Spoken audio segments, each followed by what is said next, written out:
Face à l'avancée inexorable de la flotte noire, l'Imperium déploie une stratégie défensive aussi désespérée qu'ingénieuse. Les murs de fer. Des barrières mouvantes composées de flottes hétéroclites rassemblées à la hâte.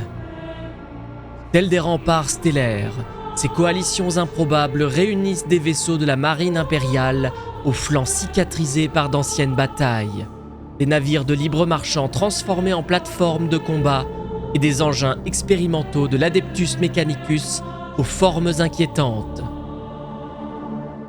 Disposés en formation défensive échelonnée, ces vaisseaux créent des lignes de résistance successives, comme autant de digues fragiles face à la marée noire d'Abaddon.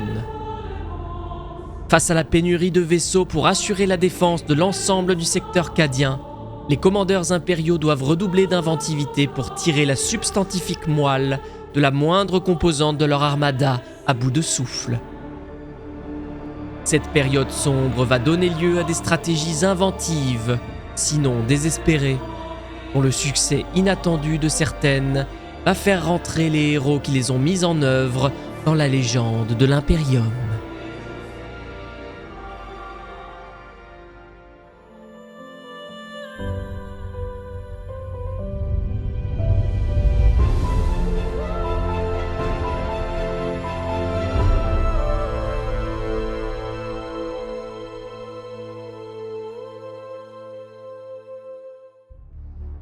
La plus célèbre de ces formations défensives brille dans les annales de la nébuleuse d'argent, où le capitaine Marcus Rand de la marine impériale accomplit l'impossible. Avec l'autorité d'un homme qui a déjà accepté son destin, il parvient à coordonner une flotte disparate, comptant des vaisseaux venus de 7 sous-secteurs différents, chacun avec ses propres protocoles, ses propres doctrines de combat. Utilisant les nuages gazeux argentés comme voile protecteur, ces forces exécutent une chorégraphie mortelle d'attaques de guérilla contre les flancs exposés de la flotte chaotique.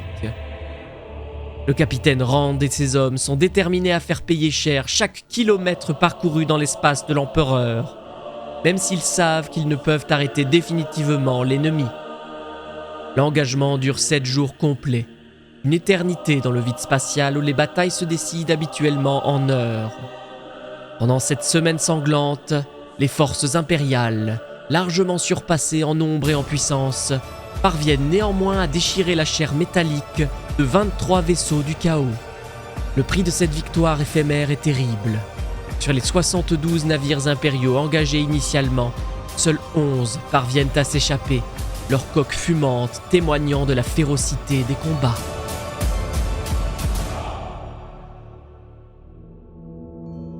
Le dernier carré du secteur Hérodian constitue une autre démonstration poignante de résistance. Le seigneur amiral Holt, vétéran centenaire dont le visage porte les cicatrices de 100 batailles frontalières, sait que son secteur est condamné. Ses yeux, un plan bionique luisant d'une détermination froide, contemplent les projections holographiques montrant l'avancée inexorable de l'ennemi. Plutôt que de tenter une défense statique vouée à l'échec, il opte pour une stratégie de défense mobile anthropique, dispersant ses flottes en petits groupes autonomes, avec ordre de causer un maximum de dommages avant leur inévitable destruction. Lorsque la principale force des tentacules d'Abaddon franchit les défenses extérieures, comme un kraken traversant un filet de pêche, c'est au tour du vice-amiral Quarren d'entrer dans la légende impériale. Avec seulement 7 croiseurs et leurs escorteurs, une force dérisoire face à l'armada chaotique, il établit une position défensive astucieuse dans le système Bellis Corona, sur une trajectoire d'approche critique vers Cadia. La tactique de Quarren défie toutes les doctrines conventionnelles enseignées dans les académies navales impériales. Plutôt que de concentrer ses maigres forces en un point blindé, il les disperse en une formation apparemment illogique, baptisée le Trident brisé. Cette disposition, inspirée d'anciennes batailles navales terriennes, crée l'illusion d'une présence impériale bien plus importante, forçant la flotte chaotique à ralentir et à déployer des forces de reconnaissance. Pendant 3 jours complets, Quarren orchestre un ballet mortel de feintes et de contre-feintes. Ces vaisseaux surgissent des champs d'astéroïdes comme des prédateurs embusqués, frappant avec une précision chirurgicale, puis disparaissent à nouveau dans l'obscurité protectrice. Les communications ennemies interceptées révèlent la confusion grandissante dans les rangs chaotiques, certains commandants rapportant des contacts avec des vaisseaux impériaux qui n'existent pas, simples fantômes créés par les balises de communication automatisées déployées par Quarren. Les mines spatiales improvisées à partir de réacteurs plasma sacrifiés complètent ce théâtre d'ombre, explosant au passage des vaisseaux ennemis et semant davantage le doute sur l'ampleur réelle des forces impériales. Dans sa transmission finale, il rappelle à ses hommes qu'ils sont les derniers sur cette ligne, et que céder signifierait condamner des milliards d'âmes innocentes.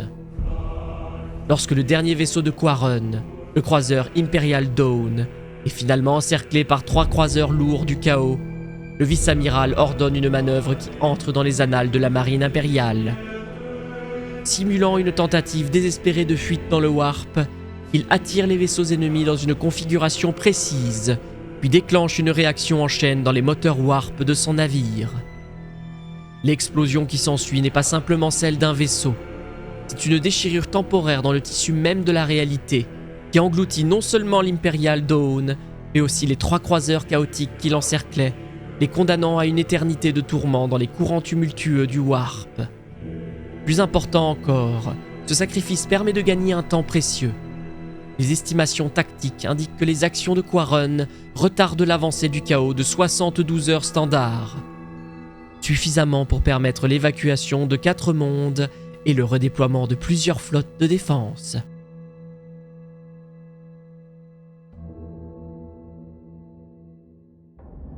Tandis que les forces conventionnelles de l'Imperium tentent de freiner l'avancée générale de la flotte d'Abaddon, plusieurs chapitres Space Marines adoptent une approche différente.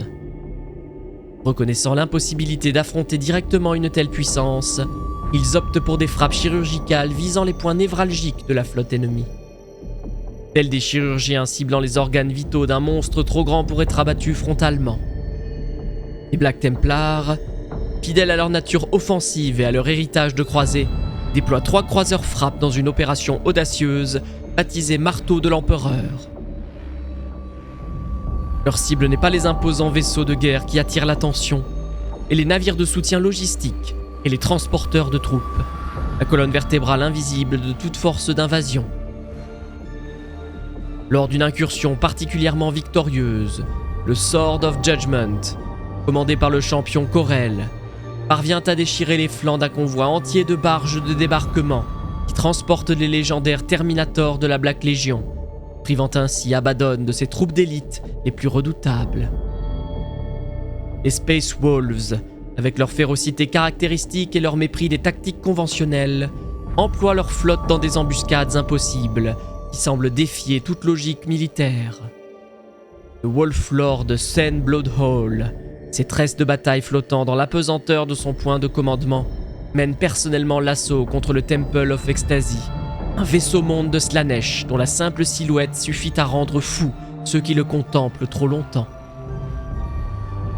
Bien que les Space Wolves payent cet assaut de la destruction de 2 de leurs précieux croiseurs, l'élimination de ce centre de commandement majeur perturbe considérablement la coordination du flanc gauche de la flotte d'Abaddon, créant des failles temporaires dans la progression ennemie. Plus méthodiques et calculateurs, les Dark Angels ciblent spécifiquement les navires hôpitaux et les installations médicales de la flotte chaotique.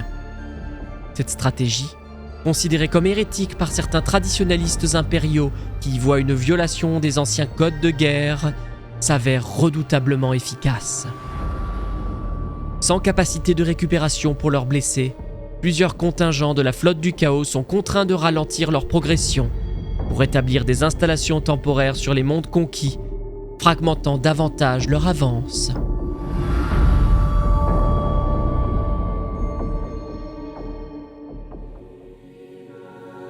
Dans les heures les plus sombres, lorsque les calculs de probabilité ne laissent plus place à l'espoir, l'Adeptus Mechanicus prend une décision sans précédent: déployer des technologies normalement scellées comme hérétiques.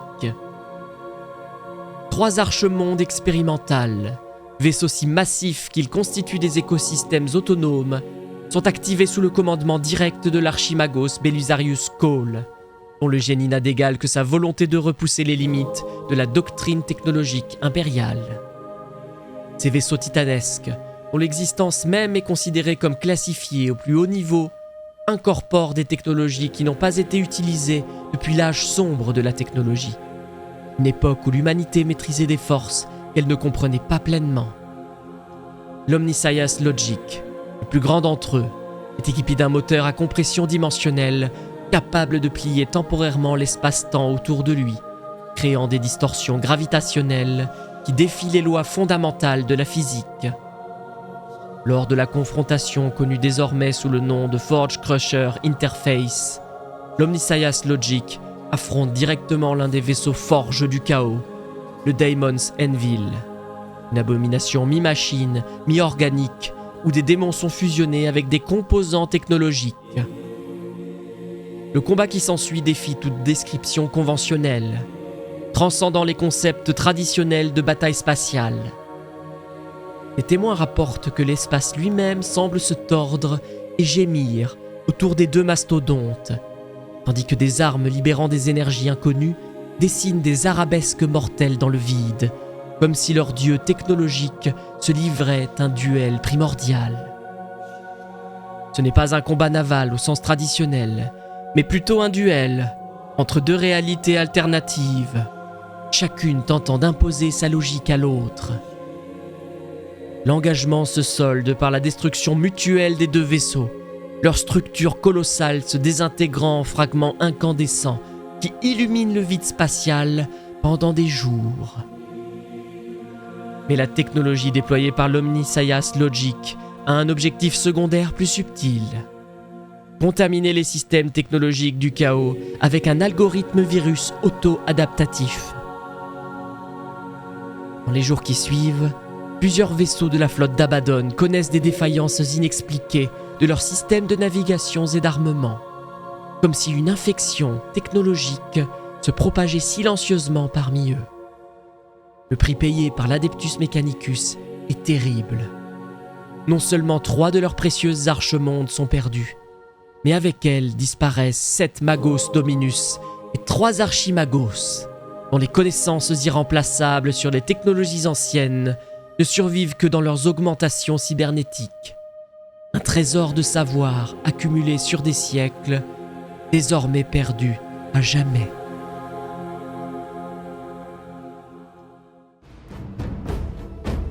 Sur Laurentix 3, un monde forge mineur dont les cieux sont perpétuellement obscurcis par les fumées des manufactures, la population entière est mobilisée pour transformer la planète en arme à usage unique, un sacrifice ultime pour l'empereur.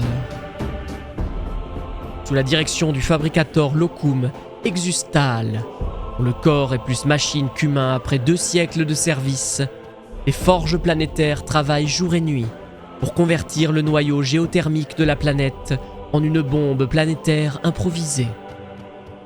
Les prières aux dieux machines se mêlent au bruit des machines, alors que chaque citoyen contribue à ce projet désespéré, sachant qu'ils scellent leur destin. Lorsque les forces du chaos commencent leur invasion, descendant du ciel comme des anges déchus, Tal active le mécanisme avec une simple commande binaire. L'explosion qui s'ensuit est visible à des années-lumière de distance. Un nouveau soleil éphémère qui naît et meurt en quelques heures. Elle détruit non seulement Laurentix 3, mais crée également un champ de débris si dense qu'il forme une barrière naturelle qui bloque l'une des routes d'approche secondaires vers Cadia pendant plusieurs semaines. Sur Mendar Prime, monde agricole aux vastes plaines dorées, la solution est différente, mais tout aussi désespérée. Le gouverneur impérial Luthien Daris, une femme dont la famille a servi l'Imperium pendant 20 générations, ordonne l'évacuation des populations civiles, puis fait miner l'ensemble des infrastructures planétaires. Lorsque les forces d'invasion du chaos débarquent, elles trouvent des villes désertes qui se transforment en pièges mortels. Chaque bâtiment, chaque route, chaque installation est piégée avec des explosifs, des armes chimiques ou des mécanismes plus exotiques. Les forces du chaos avancent dans un labyrinthe de destruction où chaque pas peut déclencher une nouvelle catastrophe. La défense impériale implique également d'innombrables sacrifices humains, chaque vie offerte comme une prière à l'empereur. Les régiments entiers de la garde impériale sont délibérément positionnés sur des planètes condamnées, non pas dans l'espoir de les défendre, mais simplement pour ralentir l'avancée ennemie. Grain de sable dans les rouages de la machine de guerre chaotique. Le 218e régiment de Cadia, l'un des plus décorés, avec ses étendards portant les marques de 100 campagnes victorieuses, est ainsi déployé sur Kasser Heidenheim, un monde qui se trouve directement sur la trajectoire principale d'une des branches de la flotte d'Abaddon. Les 10 000 hommes et femmes qui composent cette unité d'élite reçoivent leurs ordres avec le stoïcisme caractéristique des Cadiens. Ils savent qu'ils n'ont aucune chance de survie, mais pas un seul ne demande à être relevé de ce devoir. Le colonel Tyrus Jen, commandant du régiment, dont le visage austère porte une cicatrice qui court de la tempe au menton, adopte une stratégie de guérilla urbaine qui force les forces d'invasion du chaos à sécuriser chaque bâtiment, chaque rue, chaque tunnel, un par un. Ce qui aurait dû être une conquête rapide se transforme en un bourbier sanglant qui immobilise des forces considérables pendant 19 jours. 19 jours arrachés à l'ennemi au prix de 10 000 vies loyalistes. Le colonel Jen considère son régiment comme déjà mort, comme des fantômes dont le devoir est désormais de hanter l'ennemi jusqu'à leur dernier souffle. Malgré tous ces sacrifices héroïques, malgré le sang versé et les vies offertes, la douloureuse vérité demeure. La flotte d'Abaddon continue sa progression vers Cadia, inexorable comme la marée montante. Chaque jour voit la destruction de nouvelles positions impériales, la perte de nouveaux vaisseaux, l'anéantissement de nouveaux mondes.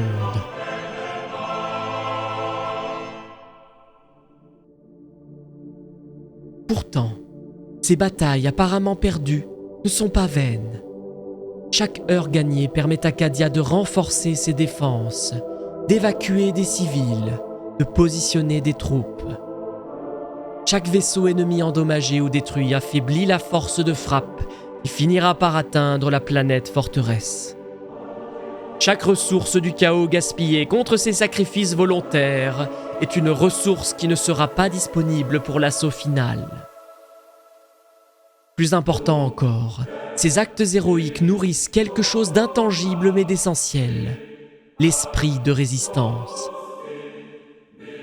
Chaque récit de bravoure, chaque dernière transmission d'un navire condamné, chaque rapport d'un monde préférant l'autodestruction à la soumission se propage à travers les rangs impériaux comme un feu dans une plaine desséchée. Ces histoires sont chuchotées dans les casernes, récitées comme des prières dans les chapelles, gravées dans la mémoire collective de l'Imperium. Sur Cadia même, les défenseurs écoutent ces récits avec un mélange de chagrin et de détermination renouvelée. Si tant d'âmes consentent à de tels sacrifices pour leur donner une chance, comment pourraient-ils faire moins que de se battre jusqu'au dernier ? La dette d'honneur contractée envers ces héros anonymes ne peut être remboursée que par une résistance absolue. Ainsi, alors même que la flotte d'Abaddon approche inexorablement de son objectif, la résistance impériale, loin de faiblir, se cristallise en une détermination d'acier. La ligne défensive physique peut être brisée, mais la volonté de résistance, elle, demeure inébranlable, forgée dans le sacrifice de millions et trempée dans le sang des martyrs. Cadia se prépare à son heure la plus sombre, portant le poids de tous ceux qui sont tombés pour lui offrir cette dernière chance.